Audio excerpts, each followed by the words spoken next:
mendengarkan podcast ini. Ada kalimat kunci dalam hidup kekristenan yang sangat penting dan sangat prinsip untuk kita kenakan dalam hidup. Kalimat kunci itu adalah harus ada kematian kalau mau ada kehidupan.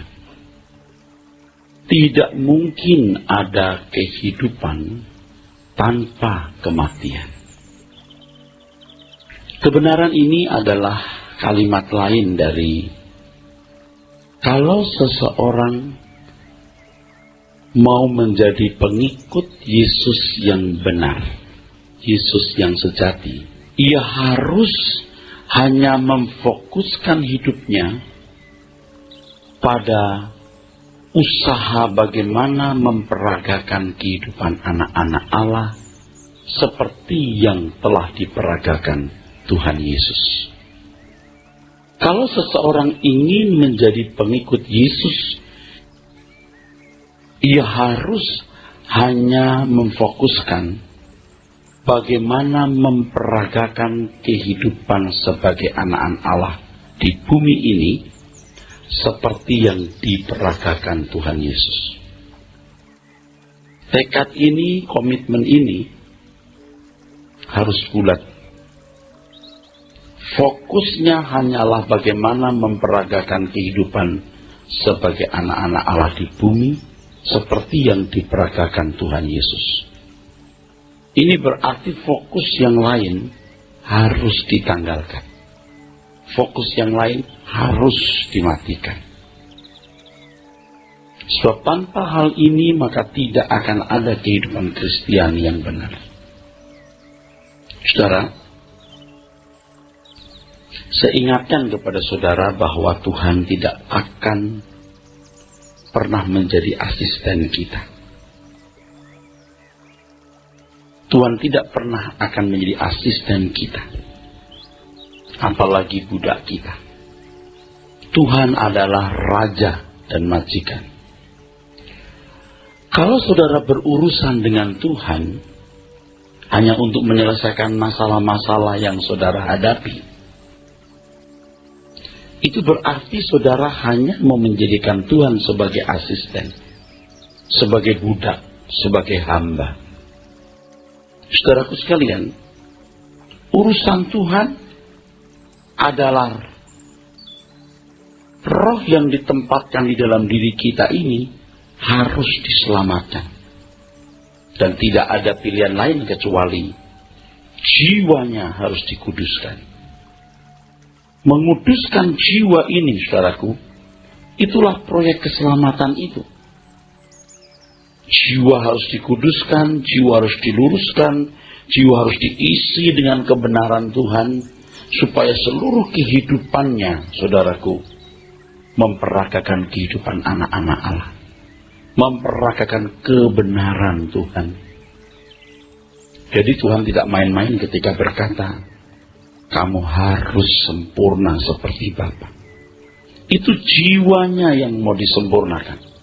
Sebab kalau jiwa tidak dikuduskan, jiwa tergiring ke neraka, maka roh Allah yang ditempatkan Allah dalam diri manusia, yaitu roh manusia itu, akan pasti terseret ke dalam api kekal.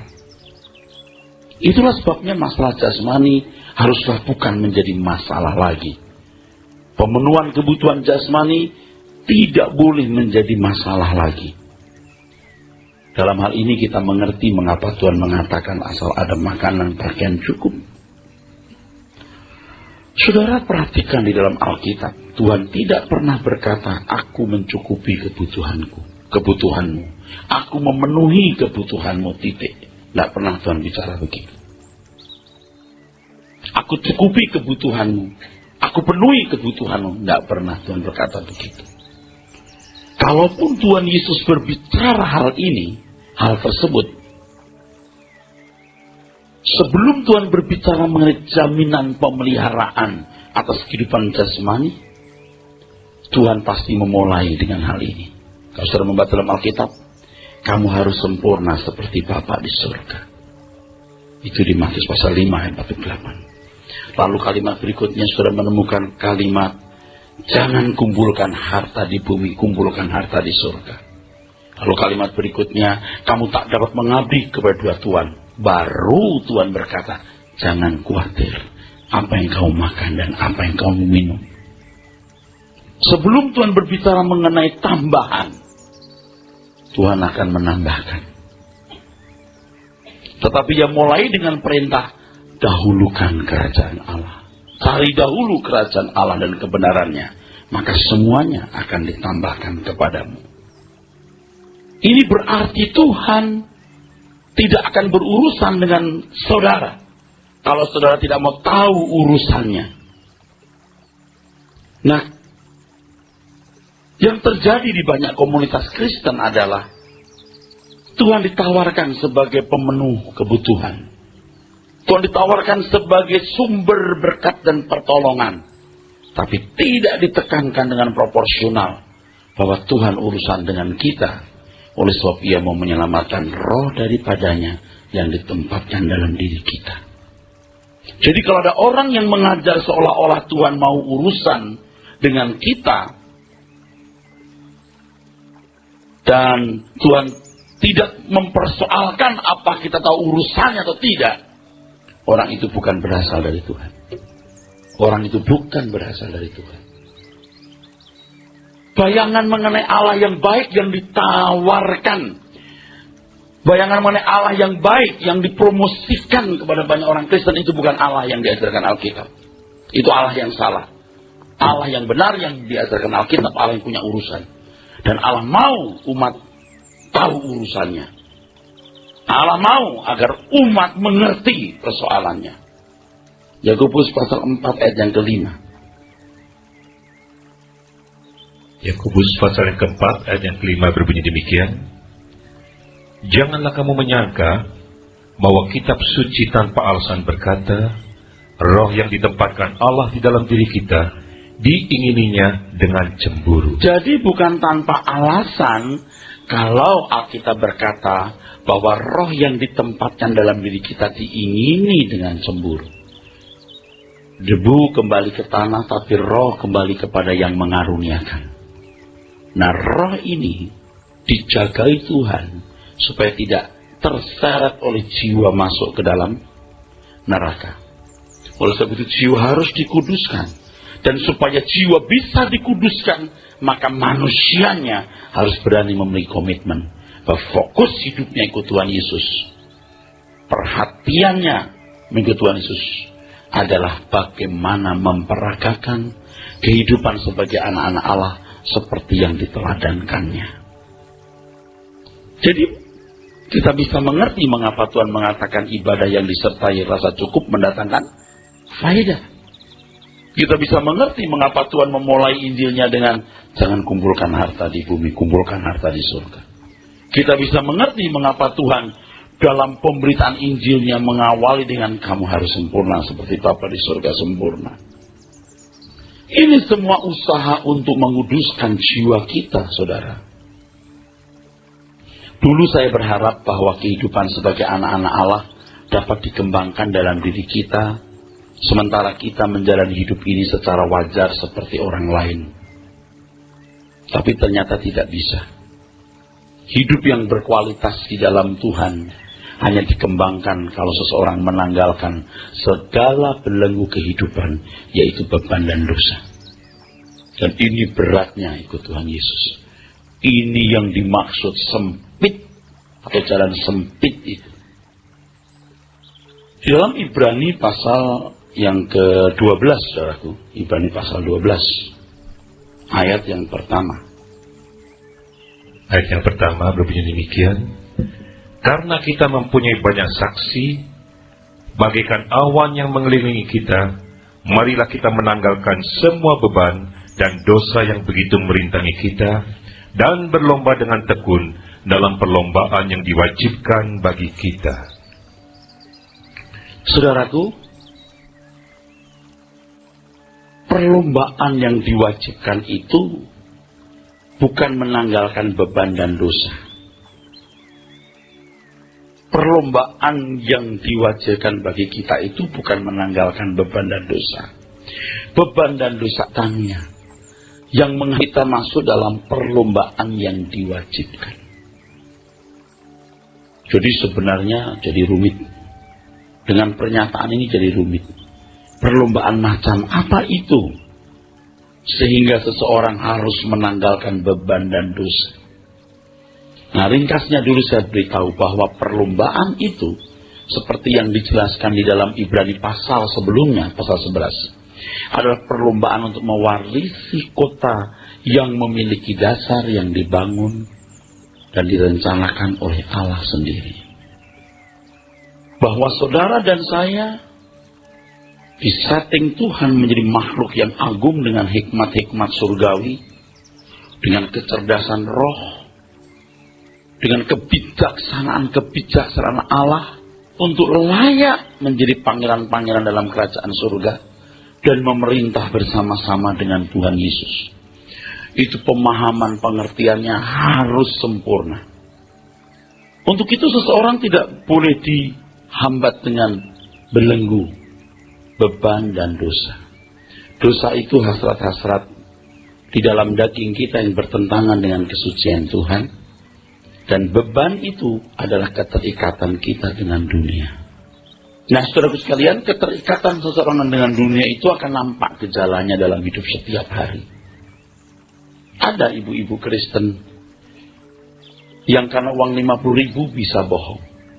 Misalnya waktu belanja di satu toko, ibu ini bertanya kepada si penjaga toko, "Ci, berapa harga pakaian ini?"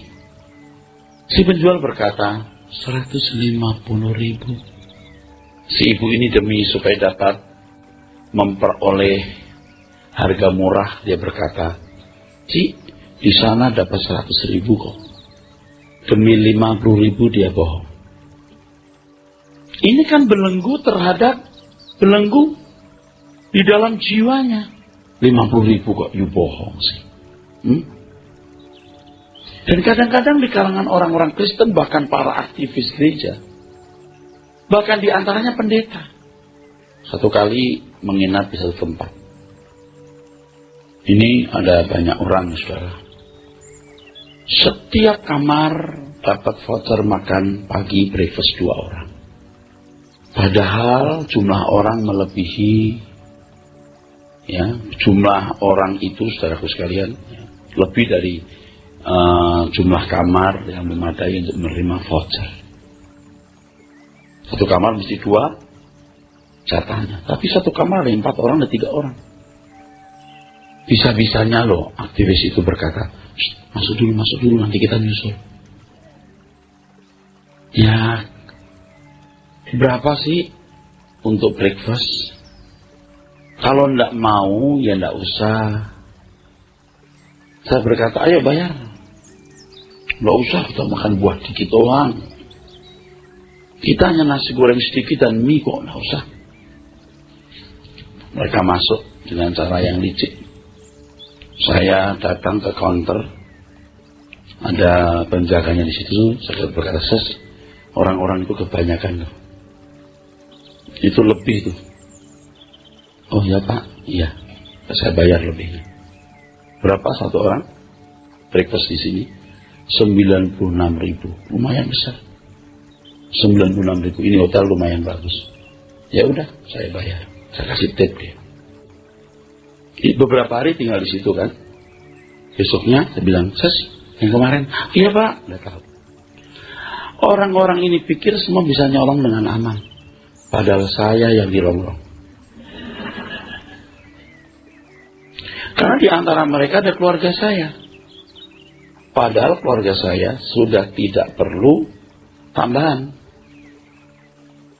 Iya, yuk makan sedikit buah mungkin atau breakfast, sedikit nasi goreng. Tetapi kursi yang ada duduk itu kan ada harganya. You duduk, you dituangi teh atau kopi, itu ada harganya. Jangan berkata, teh begini mah di rumah nggak sampai 5.000. Nggak begitu ngitungnya. Yang begini, bagaimana mau dapat hikmat surgawi, kebijaksanaan Allah? Bagaimana orang seperti ini memperagakan kehidupan anak-anak Allah? Bangsawan surgawi, aristokrat surgawi. Orang-orang Kristen seperti ini namanya kampungan. Dulu satu kali kita pergi ke satu pusat rekreasi. Anak saya umur 9 tahun 6 bulan kalau tidak salah. Lalu pada waktu masuk ada yang teriak begini. Itu udah yang ini termasuk anak-anak aja. Ditunjuk itu anak saya. Saya bilang, ini sudah umur 9 tahun lebih. Oh nggak kelihatan, kecil. Kalau sampai di loket saya bilang, mbak yang ini udah lebih 9 tahun. Yang bayar di loket ngeliatin saya begini. Saya agak melotot. 6 bulan itu mahal harganya tahu. Saya udah piara dia 6 bulan lebih, lo nggak akui gimana? Lalu demi 30 ribuan gitu. Demi 30 ribu bohong. Saya perhatikan satu kelompok orang-orang Kristen masuk Ancol. Terus ada yang teriak gini, anak kecil sembunyi di bawah jok mobil. Jadi anak-anak pada nyelip di bawah jok mobil seperti anak-anak babi. Kelihatan punggungnya gitu. Saya goda-goda itu. Kenapa uang 50-40 ribu kok mesti bohong? Nah yang model begini ini kalau masih saudara lakukan, itu kan kampungan saudara. Ini contoh kecil, belum contoh-contoh lain yang lebih besar. Satu malam jam 12 lewat atau tengah malam, setelah saya ngupek-ngupek kota Surabaya untuk mendapatkan tiket pesawat untuk pulang segera besok pagi, nggak dapat. Lemes saya, kesel, agak kecewa. Saya waktu masuk lobi, saya langsung masuk ke lift. Begitu saya masuk lift, buru-buru ada wanita masuk lift juga. Tahu seluruh ruangan lift bau wangi. Hadiratnya itu memenuhi ruangan lift itu. Saya pencet, saya punya tombol. Pas saya masih ingat. Saya pencet satu tombol lantai saya. Tapi tidak mencet. Nah kita kan yang dekat dengan nomor lift kan tanya, nomor berapa Anda? Jawabnya gini, masas. Dia tawari masas tengah malam. Saya sekejap belum ngeh sekali itu, nggak ngeh. Maksud lo? Artinya John? Dia berkata masas tengah malam, nggak mencet satupun lantai. Oh, dia menawari masas ke saya. Tidak tahu saya pelayan firman baru KKR selesai. Mungkin ini namanya holy masas, masas kudus. Lalu saya seolah-olah nggak tahu maksud dia ngomong apa loh. Dengan wajah tanpa dosa, pilon gitu, hun. Saya bengong liatin dia, terus saya buang muka. Maksudnya apa ya? Begitu sampai di lift saya nggak nengok lagi. Nggak tahu dia ke lift nomor berapa, saya nggak tahu, saya keluar. Bisa saja kita berkata, ya Tuhan tahulah kita tidak berzina. Kita tidak berzina kok. Kita capek, Tuhan tahu hambanya capek. Pijit-pijit kan nggak apa-apa. Asal nggak lebih dari itu, ya kan? Apa dosanya? Apa dosanya, Mak ya? Tapi saudaraku, daging harus ditinggalkan. Ya kan? Masuk satu kantor, pintu gerbang, ketemu satpam pakai walkie-talkie udah. Gayanya, lihat kita. Kayak kita ini teroris. Sangat tidak sopan. Darah saya hancur gitu. Sambil ngomong, bisa sopan gak you bicara? You tahu gak you bicara dengan siapa? Ini kan bukan teroris. Saya janji dengan pemilik dari gedung itu dan pengusaha itu. Pemilik gedung itu, pemilik perusahaan itu saja ketemu saya salaman pakai nunduk. Ini bisa begini sikapnya. Tapi sebagai bangsawan surga, nggak usah dipedulikan hal itu. Saya sudah janji dengan bapak ini untuk ketemu. Udah, begitu. Kalau ngikutin emosi, maaf ya, Anda bisa bicara sopan nggak? Itu mah nggak ada takutnya kita. Kalau saya maaf, nggak ada takutnya untuk bicara itu. Tapi untuk apa? Untuk apa? Dan banyak lagi, saudaraku. Nah, saudara tahu bahwa apa yang saya ceritakan ini hal-hal yang saya alami, yang saya menang di dalamnya. Yang kalah ada, cuman saya tidak beritahu kepada saudara. Ya nggak ada dong orang yang sempurna, saudara. Nah, diharapkan selalu menang seperti ini. Kalau pas giliran kita lagi tidak fit imannya, di jalan ketemu orang songong, kita bisa buka pintu lah, ya keluar mata kita. Itu kan salah. Nah, kita belajar untuk menyalipkan daging dengan segala hawa nafsu. Oleh sebab itu di Lukas 14 ayat 33, Alkitab berkata, barang siapa tidak melepaskan dirinya dari segala miliknya, tak dapat jadi muridku. Melepaskan diri dulu baru jadi murid, bukan jadi murid lalu melepaskan diri. Jadi perlombaan yang diwajibkan itu bagaimana mengembangkan diri, memiliki hikmat-hikmat surgawi, kebijaksanaan Allah yang pantas dimiliki pangeran-pangeran kerajaan surga. Nah, saudaraku, di Injil Matius pasal 19 terdapat satu cerita. Ada seorang datang kepada Tuhan Yesus dan berkata, Tuhan, aku ini ingin hidup yang berkualitas tinggi, gimana? Tuhan Yesus menunjukkan cara untuk memiliki hidup yang berkualitas. Bermoral baik. Hormati orang tuamu.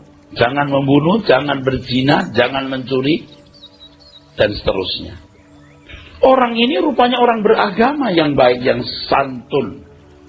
Pria ini berkata, semua telah saya lakukan sejak saya muda. Coba. Orang sebaik ini moralnya. Moral yang baik. Tidak melawan orang tua, menghormati orang tua. Tidak membunuh, tidak berzina, tidak mencuri. Baik. Dan Tuhan mengakui. Dia tidak bohong. Kalau dia bohong, Tuhan berkata, kamu bohongi saya ya. Tuhan mengakui. Nah, orang ini lalu berkata, Tuhan, semua telah aku lakukan, apalagi? Lalu Tuhan kira-kira berkata begini, kamu mau sempurna, kamu mau paket khusus. Ada, saya punya paket khusus. Saya ada paket khusus, tapi jual segala milikmu. Bagikan kepada orang miskin, datang kemari ikutlah aku. Artinya, jangan terikat, jangan terbelenggu. Kalau kamu mau sempurna, kalau kamu mau memperagakan bangsawan surgawi, kamu tidak boleh punya fokus yang lain. Tidak boleh terhambat. Ada beban dan dosa. Orang ini tidak mau. Ya sudah. Ya sudah. Saudaraku sekalian yang kekasih, mengapa Abraham keluar dari Ur Kasdim? Karena Tuhan tidak mau. Habitat hidup orang-orang Ur Kasdim melekat dalam diri Abraham. Abraham harus jadi umat khusus. Selain dia harus taat, apapun yang Tuhan perintahkan, Tuhan mau Abraham memiliki habitat khusus. Kalau Abraham mau, bisa. Tetapi kalau menolak, ya tidak apa-apa. Tetapi Abraham tidak pernah menjadi sahabat Tuhan. Langkah jauh Abraham yang meninggalkan Ur Kasdim, memantapkan kerinduan Abraham terhadap kota yang mempunyai dasar yang direncanakan dan dibangun oleh Allah sendiri. Dan Abraham ini, saudaraku, merupakan pilot project. Proyek percontohan. Dia disebut sebagai bapak orang percaya menurut Alkitab, dalam kitab yang lain. Dan orang percaya yang mengaku sebagai anak-anak Abraham di dalam iman harus mencontoh iman Abraham. Dia tinggalkan habitat hidup lamanya. Harus tinggalkan pola-pola hidup yang lama. Jadi jadi satu-satunya yang penting dan paling penting yang Tuhan katakan adalah haruslah kamu sempurna. Di balik kalimat ini Tuhan berbicara, aku akan membuat kamu sempurna. Tetapi kamu tidak boleh mengganggu aku dengan segala keinginan dan hasrat-hasratmu, supaya Tuhan bekerja tidak terkendala, tidak terhambat. Tuhan mau menyelesaikan secara tuntas kotor, rusak, bengkoknya jiwa kita. Jadi sekali Anda menjadi orang percaya, saudara harus sungguh-sungguh mau punya komitmen itu. Aku punya fokus hanya bagaimana memperagakan hidup sebagai anak-anak Allah. Aku dipanggil untuk berlomba.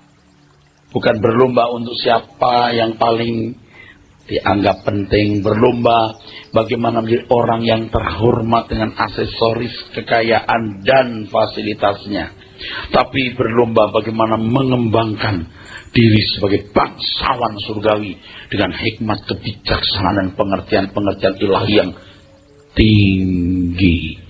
Oleh sebab itu beban dan dosa harus ditanggalkan. Nah, komitmen ini harus saudara miliki, saudaraku sekalian. Dan saya beritahu, sekali Anda punya komitmen dan bulat dengan komitmen itu, Anda pasti digarap Tuhan. Semua digarap. Artinya keadaan jiwa sudah dituntaskan. Begitu Anda punya komitmen yang bulat dan utuh, Anda seperti masuk ruangan dokter gigi. Sebab Tuhan itu seperti dokter gigi. Maksudnya Pak Eres seperti dokter gigi gimana? Begini, saudara. Kalau ada seorang pria umur 25 tahun misalnya, giginya di sini oblak, mengganggu, dia datang ke dokter gigi. Dok, gigi saya oblak-oblak nih, kok dicabut saja atau gimana? Oke, sini, kata dok. Sini, kata dokter gigi. Terus, duduk sini, duduk ya Pak, duduk ya, Bung, duduk Bung. Ayo buka mulutnya, buka, yang lebar, maaf, yang lebar, giginya, yang lebar kelihatan, lidahnya jangan tutupin, wah, ini ada yang malah salah tumbuh nih, ya, itu malah sudah ada yang rusak itu, ya, sekali masuk dokter gigi diobok-obok mulutmu, itu dokter gigi yang baik. Bukan hanya yang oblak, nanti yang lain juga digarap sampai tuntas. Ya ini dulu diberesin ya. Tunggu nanti yang lain datang lagi ya. Kalau Anda tidak datang, tidak masalah. Saudara, Tuhan mau menyelesaikan semua. Kalau saudara menyingkirkan Tuhan, Tuhan juga tidak memaksa karena Tuhan yang memberi kebebasan. Tapi kalau saudara berkata, ya Tuhan garap semua, diselesaikan. Sebab Tuhan itu diberi hati minta jantung. Tuhan itu diberi hati minta jantung. Oh, kalau gitu nggak tahu diri dong Pak, kasih hati minta jantung. Iya. Menurut Anda nggak tahu diri, tapi Tuhan berat sebab jantungmu milik Tuhan. Anda kasih hati saudara, jantung diminta. Jantung dikasih, Tuhan minta empedu. Empedu saudara kasih, saudara Tuhan minta yang lain. Ya jangan gitu dong Pak, sebab segenap hidupmu milik Tuhan. Syukur-syukur kalau saudara bisa ketika Tuhan ambil hidupku kuasai. Syukur kalau bisa. Tidak bisa. Kenapa? Sebab jiwa Anda digarap itu harus lewat sebuah proses. Tidak bisa seketika orang jadi nurut, taat. Tidak bisa. Tuhan tidak akan puas Anda berhenti di satu titik. Sebab titiknya adalah kerajaannya di langit baru, bumi baru. Jadi saudara jangan berkata, saya tidak mau jadi orang suci yang bagaimana gitu. Saya hanya mau jadi orang yang bermoral baik di masyarakat. Diharapkan di mata Tuhan juga baik. Tidak bisa. Tidak bisa. Tuhan menghendaki kita sampai titik memuaskan Dia. Bukan hanya sekedar menyenangkan Dia. Seorang pria yang menikah dengan wanita senang ketika istrinya hamil. tapi belum puas sebelum istrinya melahirkan. Begitu melahirkan, wah, sang pria itu senang karena istrinya melahirkan, tapi belum puas sebelum anaknya melewati masa-masa krisis. 1 jam, 2 jam, sehari, 2 hari, 3 hari, seminggu, 2 minggu, bisa pulang ke rumah. Senanglah pria ini, senanglah bapak ini, karena anaknya sudah pulang. Tapi belum puas sebelum anak bisa tengkurap. Ketika anak tengkurap, wah, senang. Istrinya lapor, pipi, anak kita sudah bisa berbalik badan. Senang banget. Tapi belum puas karena belum jalan. Ketika bisa jalan dari kantor, maksud saya ke kantor, istrinya memberi laporan. Pi, ini si Upi udah jalan. Wah, suami senang, ingin segera pulang. Mestinya sore itu ada briefing, langsung dibatalkan. Briefing dibatalkan berhubung ada suatu kejadian luar biasa. Anakku jalan. Senang, tapi belum puas karena anaknya belum dewasa dan matang. Jangan berhenti di satu titik. Jangan hanya membuat Tuhan senang, tapi Tuhan buat puas. Buatlah Tuhan puas.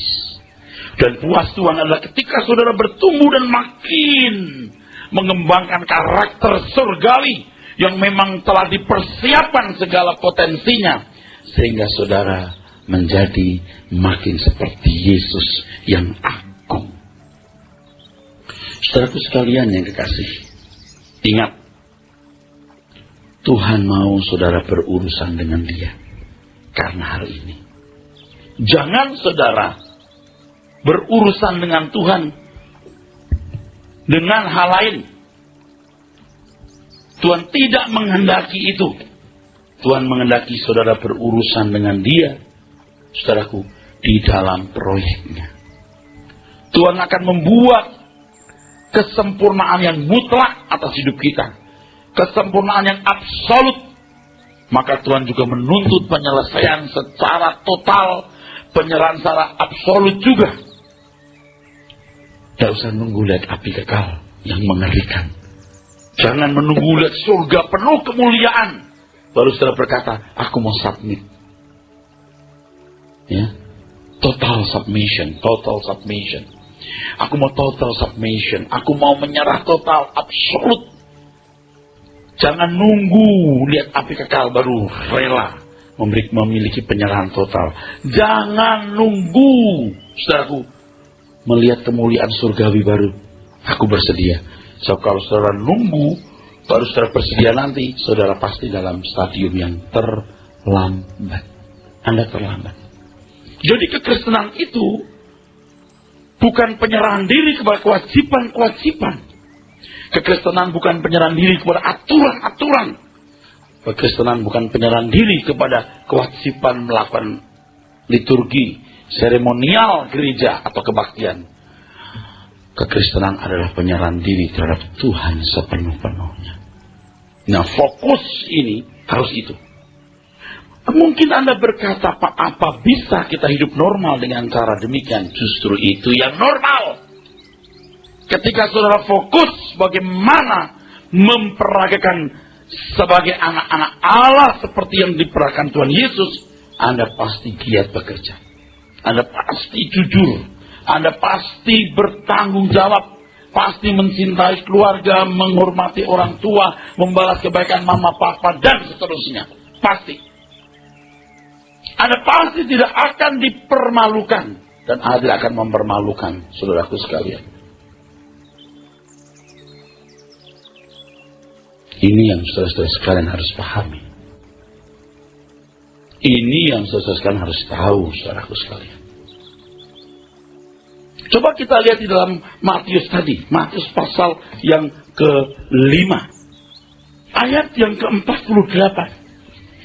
Matius pasal 5 ayat 48, saudaraku sekalian. Berbunyi demikian, karena itu haruslah kamu sempurna, sama seperti Bapakmu yang di sorga adalah sempurna. Harus.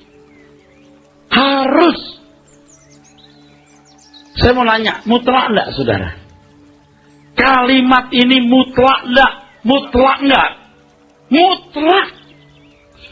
Tapi begitu Anda mendengar kata sempurna, udah takut.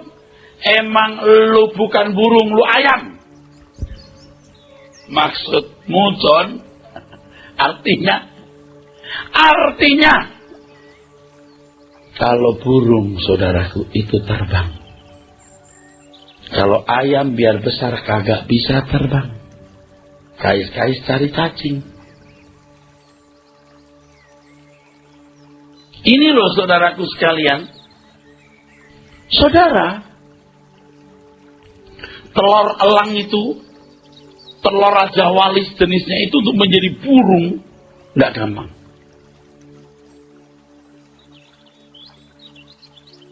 Tapi nggak kalah sulitnya ketika menetas menjadi anak burung, belajar terbang. Itu pun sulit. Sebab elang atau raja wali sejenisnya menaruh sarangnya itu di atas gunung. Bagaimana dia mau belajar terbang? Nggak ada. Kalau ibarat pesawat terbang kan ada landasan pacu. Tahu nggak caranya bagaimana? Diobrak-abrik itu sarangnya wali. Diobrak-abrik, Pak. Kepak-kepakkan sayapnya, hancur itu sarangnya. Lalu itu anak burung dijatuhkan. Nah, itu bisa dibayangkan kalau manusia itu bagaimana.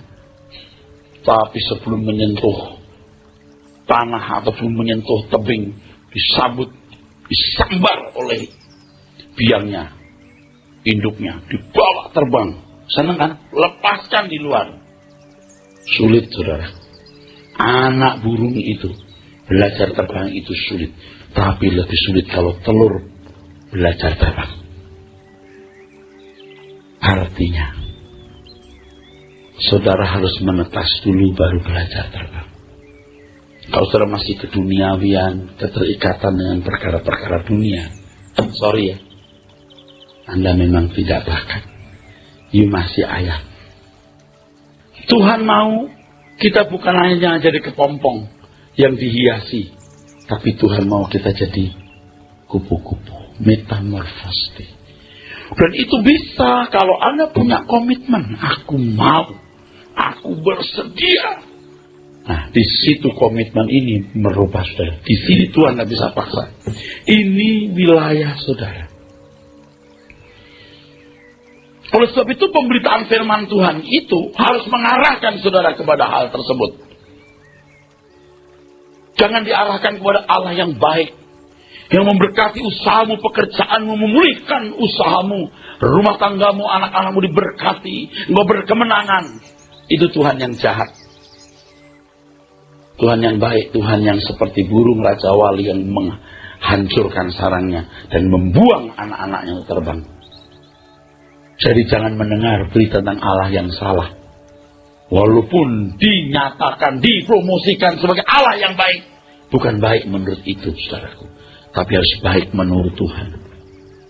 Dan kalau kita mengenal Allah yang baik seperti ini, maka kita tidak boleh ragu-ragu untuk mengatakan, aku menyerah Tuhan. Saudaraku sekalian yang kekasih. Ketika saya berkhutbah seperti ini, ada seorang berkata, Pak, saya menyadari betapa pentingnya fokus itu. Lalu dia berkata, kalau orang seperti saya, Pak, ada rumah, ada perusahaan, tidak kekurangan secara ekonomi, sampai tidak fokus, keterlaluan ya Pak. Saya kasih tahu, bukan itu masalahnya.